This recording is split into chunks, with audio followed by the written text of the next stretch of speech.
Hello, my diamonds and my TikTokers and my Teletubbies. I'm not home right now.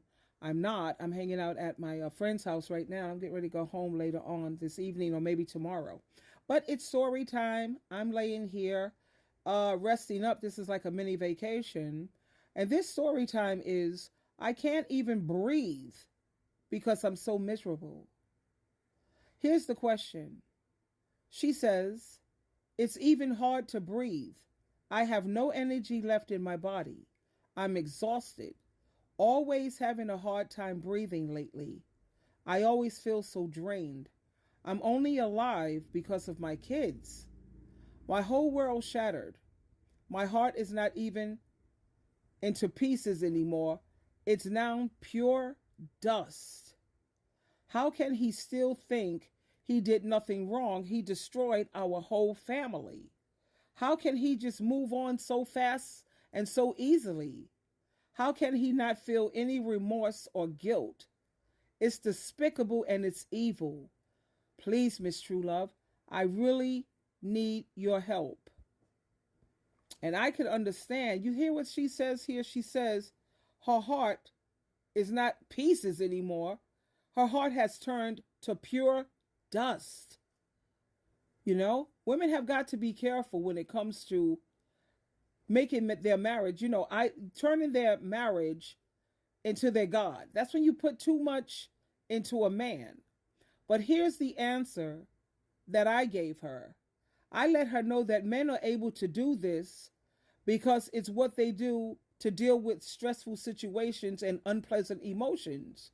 They refuse to acknowledge the pain that they've caused because they lack empathy.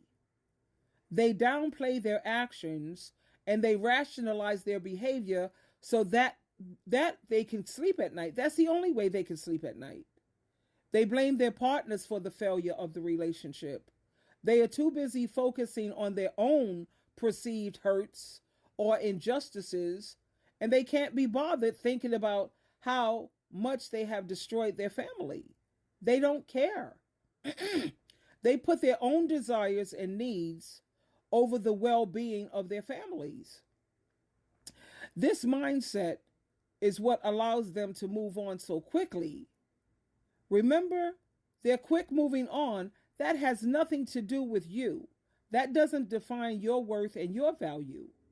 So what you need to do is take time to heal, seek out support, and keep in mind that there are so many other women going through the exact same thing, and there are a lot of support groups out there. So I want you to put yourself first and put your well-being first. I always like to think of it like this.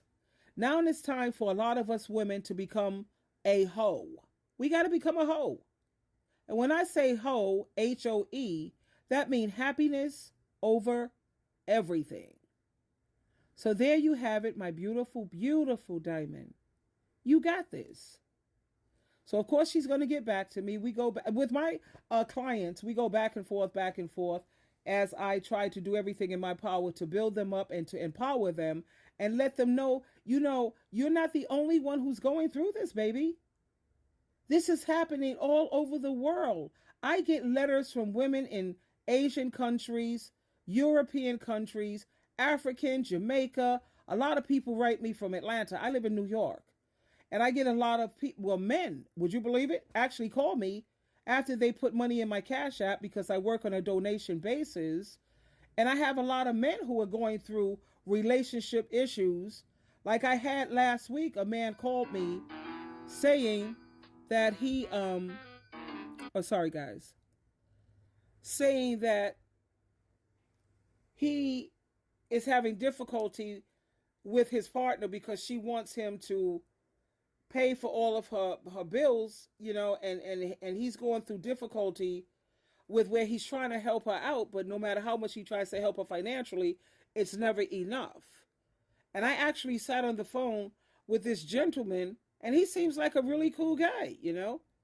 So it's going on all over the world with both men and women.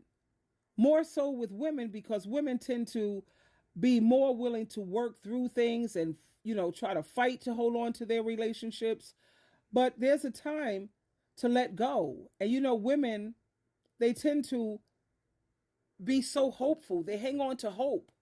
And I applaud them for that. But there's such a thing called false hope. And once a person hits and reaches a certain age, like let's say when you turn 50 and up, those are your last good years. I think this beautiful lady here, I think she's 52 or 53. Once you hit 50, those are your remaining good years before you become like, elderly, where you may need a little help with things, or you may be, not as at your best. Even though I look at Joyce Myers all the time, and she's in her 80s, honey, and she's awesome. Donald Trump is 78, and he still got this stamina to run for president and tell lies and be a felon at the age of 78. So you see how well you can still be functioning, even well into your 80s. At the same time, once you hit 50, baby, these are your remaining good years. And why would you want to waste them with some dusty or with someone who don't know how to appreciate you? I think I've made it very clear to my diamonds out here. I love the Delaney sisters. They lived to be 104 and 109 years of age. Why? Because they never had a man living in their house. They had friends, they had family, they loved men, women, children, they loved them all. But the Delaney sisters, they shared a house together. They looked out for each other. They bought their cars together, they bought the house together, they went to church together, they had big parties together, they went to family get-togethers once a week. Every Sunday they would meet with family. And they didn't have to have a man in their life, and I'm convinced that's the reason why they lived to be 104 and 109. And when you look at their picture, you can see it on YouTube. They have their movie, their life. It's a movie on YouTube, and it's free. It's called Having Our Say. And they look, oh my God, the way they look at 104 and 109 is remarkable. And that comes from not having a lot of stress, not having to struggle much, not having to go through a lot of aggravation and anxiety and some man worrying them sick.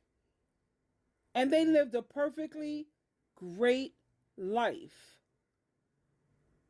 So to all of my beautiful diamonds out there, please, especially once you hit 50, honey, it's time for you to start living your best life and get rid, even before 50. Nobody needs all of that because no one wants to accelerate their aging. Who wants to look old? I know I don't. And you're going to look older than your age because that's what stress and anxiety and aggravation and worry, that's what it will do. It takes a toll on you after a while. So please, if you don't love you, no one's going to love you except for God and Christ, of course, as much as you can love yourself. And Sheila, let me tell you, honey, I have learned to love me some SheilaTruelove.